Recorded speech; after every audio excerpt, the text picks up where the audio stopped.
avec Monsieur Christophe Corp, qui est conseiller municipal et qui a lui eu l'idée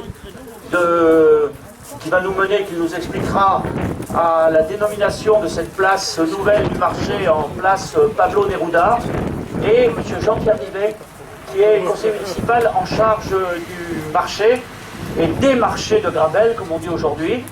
Et je vais commencer par vous dire quelques mots avant que nous cédions la parole à notre ami Christophe Corp, qui a préparé la principale intervention de cette inauguration. Quelques mots d'abord pour remercier tous les présents du marché ici, clients comme les exposants qui sont là, parce qu'ils ont résisté à, disons, la traversée de l'été qui fut difficile pour maintenir ce marché. Et je tiens à les saluer particulièrement, parce que nous avons pu ainsi maintenir ce lieu de vie ici à la Valsière. Alors nous allons inaugurer aujourd'hui et tout à l'heure dévoiler la plaque de cette place qui va s'appeler la place Pablo Neruda. Alors juste deux mots. Premier mot, pourquoi l'avoir appelée place Pablo Neruda? On vous l'expliquera tout à l'heure, parce qu'elle se situe en face d'une zone qui s'appelle Valparadis, et il y a un rapport entre les deux. Mais d'abord parce que nous sommes en 2013 et que c'est le 40e anniversaire du mois de septembre 2013, pendant lequel, disons, Pablo Neruda a disparu à la suite du coup d'État militaire de Pinochet. En 1973, l'Amérique latine, en commençant par le Chili, rentrait dans la nuit noire des dictatures et suspension des libertés civiles, suppression de toute élection et de toute représentation démocratique, arrestation arbitraire, assassinat. La nuit noire s'étendait sur l'Amérique latine et cela a marqué particulièrement le Chili. Aujourd'hui, 40 ans après, le combat des peuples d'Amérique latine a abouti à faire revivre la démocratie. Et actuellement, nous sommes entre les deux tours au Chili d'une élection démocratique, et le reste du continent, sur beaucoup de sujets, nous montre la voie, puisque c'est dans ce continent que s'exercent toutes les initiatives en termes démocratiques, écologiques, même en termes de relocalisation des activités fondées sur les circuits courts, et c'est un continent qui nous est très proche désormais. Donc il nous paraissait tout à fait, disons, positif de pouvoir donner le nom de cette place centrale, aujourd'hui du quartier de la Valsière, à ce poète révolutionnaire qui a marqué l'histoire de l'humanité, et pas simplement celle du Chili. Mais Christophe reviendra tout à l'heure sur cette dimension. La deuxième chose que je voudrais dire à cette occasion, c'est que ce quartier commence à prendre la forme d'un vrai quartier, puisque les étapes se succèdent, et nous nous trouvons ici au centre d'un quadrilatère, avec derrière vous l'espace communal du quartier de la Valsière, qui commence à trouver son rythme de vie, avec sa mairie annexe qui accueille beaucoup d'habitants aujourd'hui qui n'ont pas à aller jusqu'à la mairie du village, qui est à 4 km, pour pouvoir remplir toutes les démarches, avec les salles municipales qui sont actuellement éclairées parce qu'il y a, disons, le soutien scolaire qui a lieu tous les soirs dans ces salles, avec cette cuisine dont les uns et les autres commencent à se servir. Et Madame Jabado dira tout à l'heure deux mots sur ce que vous allez manger ce soir, qui a été fabriqué dimanche après-midi dans cette cuisine. Et donc il y a cet espace communal d'un côté. Il y a de l'autre la crèche et l'ensemble de l'espace qui sert finalement à l'accueil des familles et des enfants, et qui est un lieu de vie important, avec autour de cette crèche désormais la résidence Stradivarius, que nous allons inaugurer mardi prochain à peu près vers la même heure, et qui rassemble 40 logements sociaux absolument extraordinaires et qui donne du sens à ce quartier. Et puis nous allons avoir le parc derrière qui s'est créé, dans lequel les jeux d'enfants attirent non seulement les enfants de la Valsière, mais je connais quelques enfants du village qui obligent leurs parents à venir acheter le pain ici pour pouvoir aller jouer pendant un certain temps sur cette aire de jeu. Vous pourrez en témoigner, c'est devenu un nouveau centre. Et puis demain, eh bien là, dans le sens de ma main, environ 250 à 300 mètres, il y aura la construction du nouveau groupe scolaire qui va permettre ainsi de faire de ce quartier un quartier qui a son âme, qui a sa vie, et au cœur de ce quartier, il y a cette place Pablo Neruda, cette place du marché, et on va comprendre pourquoi nous avons relié le marché à Pablo Neruda à travers ce que va nous dire Christophe. Et cette place, comme vous le voyez, elle a été équipée de manière sommaire pour que vous puissiez l'utiliser de manière immédiate. Mais cette place, elle vous appartient, vous les habitants de la Valsière, elle est la vôtre. Et donc ce que je voudrais vous annoncer ce soir, c'est que autour de Madame Jabado et du comité de quartier de la Valsière, eh bien vous allez vous mettre au travail, vous allez créer une commission, et puis vous allez essayer de dessiner et de définir toutes les choses qui pourraient être faites sur cette place, car elle est assez grande, il y a toute une série d'activités possibles, et nous ne voulons pas les citer, parce que c'est à vous de les inventer, de les trouver, pour que nous puissions aménager dans les mois qui viennent cette place, pour qu'elle soit un vrai lieu de rendez-vous. La dernière chose qu'il faudra faire, ça sera de casser la circulation de cette route, qui est la route dans laquelle passent le plus de véhicules sur Gravel, et où 70% des véhicules qui passent sont des véhicules de transit, c'est-à-dire non pas des véhicules issus du quartier. Et bien ici, dans 3 mois, vous aurez un feu qui permettra de stabiliser la circulation piétonne, la circulation des enfants, la circulation de toutes les personnes qui ont du mal à se déplacer, pour que ça devienne un vrai lieu de vie. Donc voilà, cette place, elle vous appartient, et c'est ce que je voulais dire ici, avant de donner la parole à M. Corp, et puis vive la Valsière.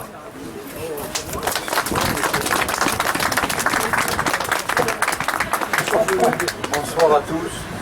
Je voulais dire, avant de prononcer ce discours, que l'idée est venue quand en conseil municipal, il y a quelques mois de cela, on devait, on parlait, on évoquait, on travaillait sur le quartier où il y avait bien sûr ce lotissement de Valparadis, Valparaíso en espagnol, et donc en fait, et où on a nommé des rues, on a commencé à nommer des rues sur les poètes italiens. Et je suis intervenu en disant que ça serait bien qu'il y ait certainement un endroit qui s'appelle, qui ait pour nom Pablo Neruda. Cela me semblait tout à fait important puisque Pablo Neruda chante le port de Valparaíso, qui est le grand port du Chili, qui est classé au monument, enfin à l'UNESCO, au patrimoine de l'humanité. Donc, en fait, voilà. Et je voulais dire aussi que je suis quand même dans cette... pour dire qui est Pablo Neruda, que j'enseigne aussi toute l'année, enfin régulièrement dans mes cours, c'est quand même quelqu'un, je pense toujours à cette émission qui a eu d'apostrophe au Chili, à Santiago de Chile, et où il y avait Bernard Pivot qui disait, pour dire aux Français à quel point Pablo Neruda a été important, il avait pris cette image et cette comparaison, il avait dit c'est le Victor Hugo de l'Amérique latine. Et donc en fait, c'est vraiment le poète de l'Amérique latine qui écrit d'abord le chant général, qui est la grande histoire épique, un peu comme la légende des siècles de Victor Hugo, qui écrit ça et qui publie en 1950. Et parallèlement à ça, donc c'est le poème épique, et à côté de ça, il y a aussi le poète des odes élémentaires. Et c'est à lui que j'ai pensé, essentiellement, quand il s'est agi de nommer en fait la place, parce que Pablo Neruda, finalement, comme je le dis dans mon discours, fait du poème un marché, puisqu'il célèbre tous les aliments, énormément de choses en fait. Il y a une ode à la pomme de terre, une ode à la pomme, une ode à l'artichaut, une ode à la soupe de congre qui est le plat, un des plats du Chili, à énormément de choses, et donc ça me semblait tout à fait indiqué de faire appel à lui pour peut-être donner un sens à cette coïncidence entre le nom et ce qu'on fait sur cette place. Voilà. Donc, et puis je suis ému doublement parce que je me rappelle qu'en 2008, Le premier discours que j'ai prononcé, c'était une double vertèbre à Joseph Delteil, c'est quand on a fait les 2 bornes sur le chemin de Saint-Jacques qu'on a détourné pour qu'il passe devant la Tuilerie. Et donc là, Georges Frêche avait répondu à l'appel, il a voulu venir en personne parce qu'il me semblait très important que Delteil existe et qu'il soit connu dans l'agglomération. Donc il avait financé le totem que l'on a installé et ça me semblait très important. Donc en 2008, ça faisait 30 ans et Delteil avait dit « je serai compris dans 30 ans lorsqu'il y aura le retour de l'ère de l'instinct ». Et donc voilà. Et puis personnellement, je dis, quand j'ai commencé à enseigner l'espagnol, eh bien on m'a nommé dans un lycée secondaire, en fait, qui était à Saint-Martin-d'Air, à Grenoble, et qui s'appelait Pablo Neruda. Donc en fait, j'ai commencé à donner mes premiers cours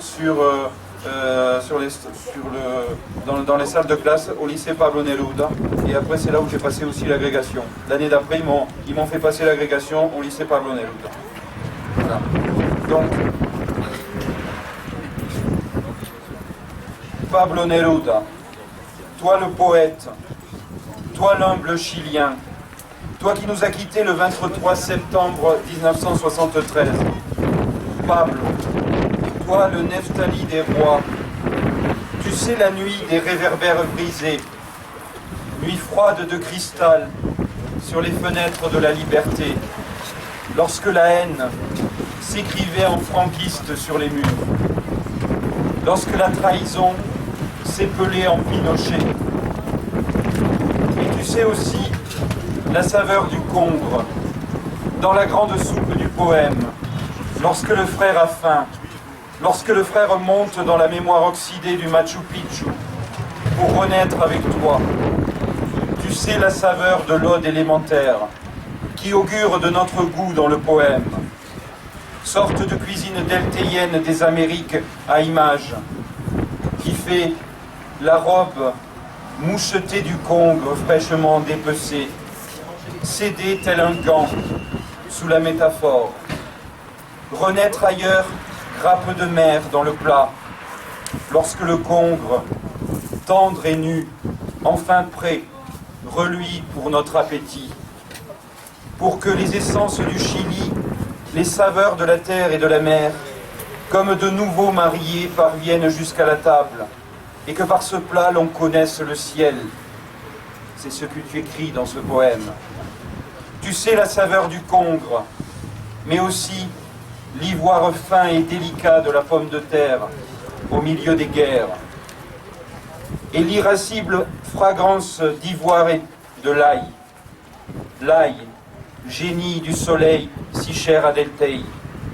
L'ail qui pour toi tombe sur l'oignon féminin des Espagnes et la tomate masculine des Amériques.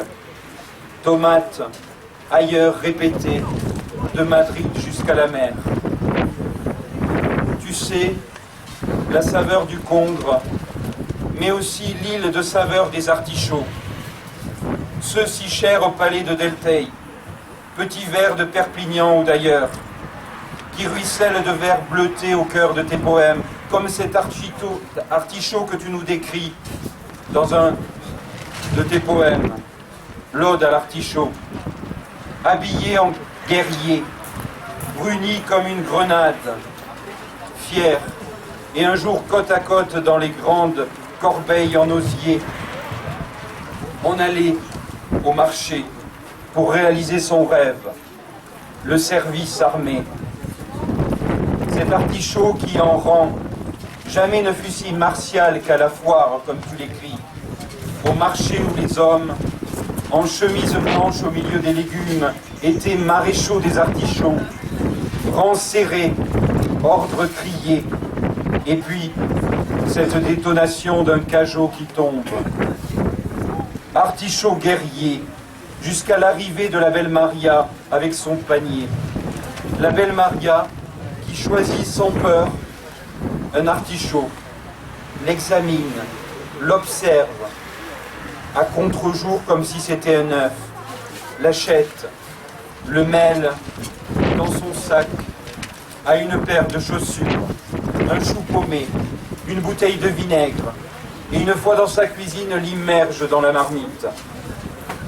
C'est ainsi que se termine, écrit-tu, en paix, la carrière du végétal armé, que l'on nomme artichaut.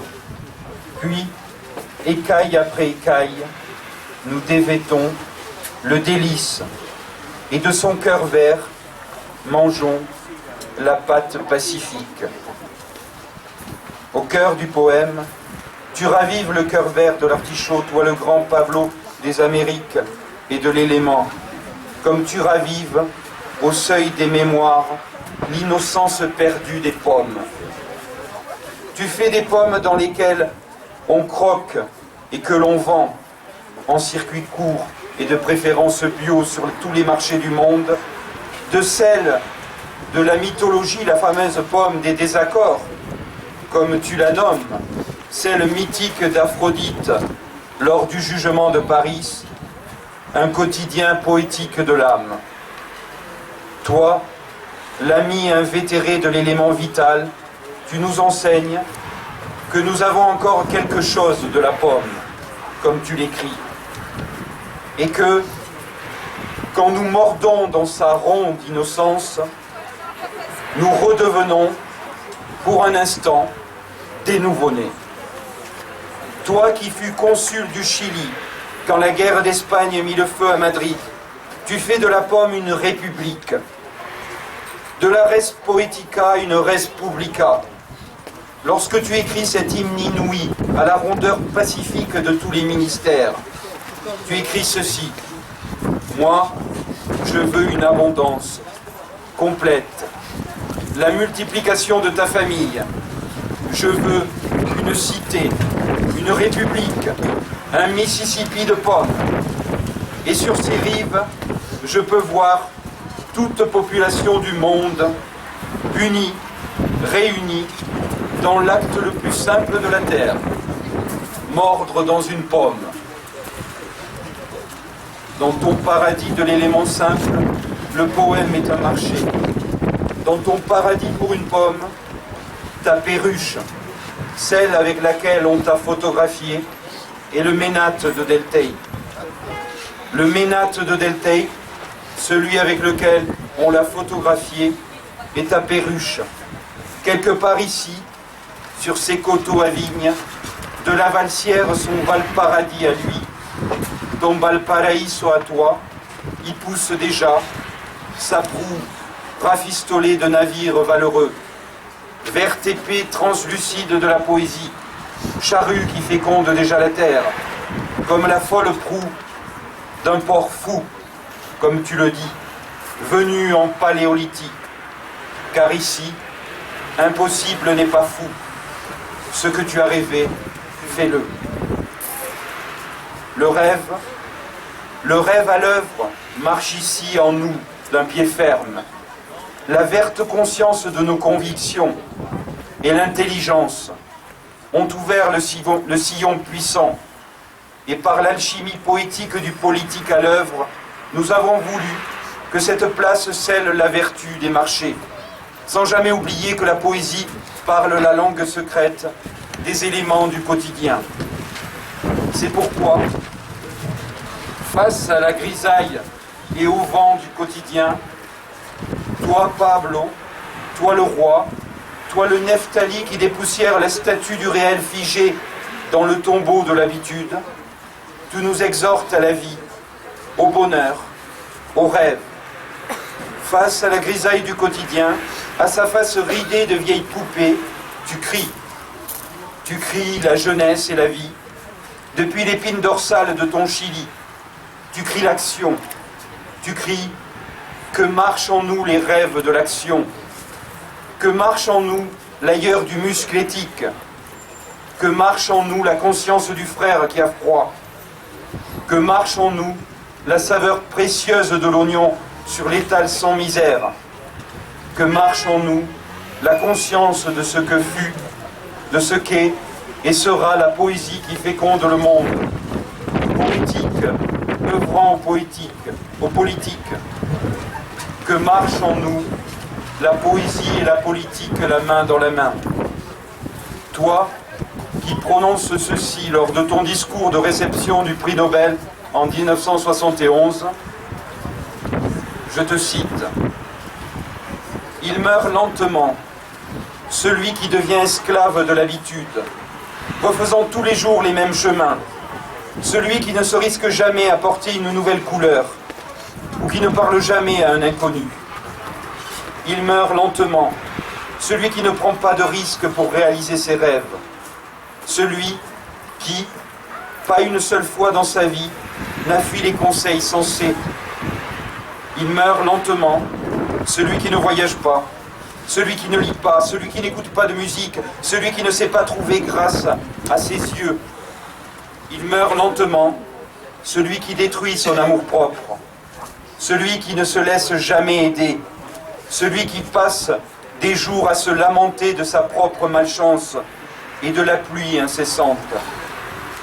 Il meurt lentement, celui qui abandonne un projet avant de l'avoir commencé, celui qui ne pose pas de questions sur les sujets qu'il ne connaît pas, celui qui ne répond pas quand on lui demande quelque chose qu'il connaît. Tu écris encore, nous évitons la mort à petite dose, en nous souvenant sans cesse qu'être vivant est un effort qui va bien au-delà du simple fait de respirer. Et tu termines en disant ceci, le discours de Stockholm, vivez maintenant, risquez-vous aujourd'hui, agissez tout de suite, ne vous laissez pas mourir lentement, ne vous privez pas d'être heureux. Aussi, depuis les collines vantées de ce val de Delteil à Gravel, et mouillées ces jours-ci, comme tu les aimais, toi aussi, dont le paysage inoubliable de la pluie rythmait ton enfance dans le sud, infiniment pluvieux du Chili, nous, émules de ton exhortation de prix Nobel, en ce jour pluvieux ou venteux, nous créons le soleil du quotidien à l'œuvre, et dans le soleil de l'action, nous t'accueillons en cette place, et de notre action en marche, nous osons, frères humains, de ton hymne à l'audace, osons vivre, osons porter les nouvelles couleurs de notre futur, osons ouvrir de nouveaux chemins, osons persévérer dans notre effort qui va au-delà du fait de respirer.